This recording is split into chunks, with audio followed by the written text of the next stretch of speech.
রাসূলুল্লাহ বলেছেন, কবর হলো আখিরাতের প্রথম ঘাঁটি। বর্ণনায় উসমান ইবন আফফান, সংকলিত সুনান আত-তিরমিজি। রাসূলুল্লাহ বলেছেন, যে ব্যক্তি চুপ থাকে সে নিরাপদ থাকে। বর্ণনায় আবু হুরাইরা, সংকলিত সুনান আত-তিরমিজি।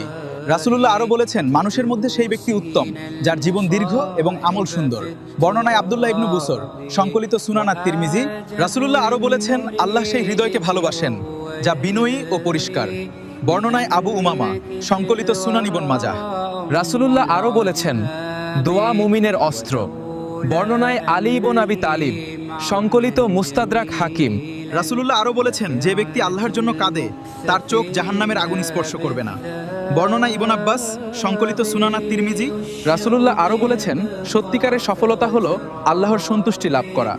বর্ণনায় আবু সাইদ খুদরি, সংকলিত সহিহ মুসলিম। ইসলামিক ভিডিও পেতে লাইক, কমেন্ট, শেয়ার, সাবস্ক্রাইব এবং ফলো করুন। ধন্যবাদ।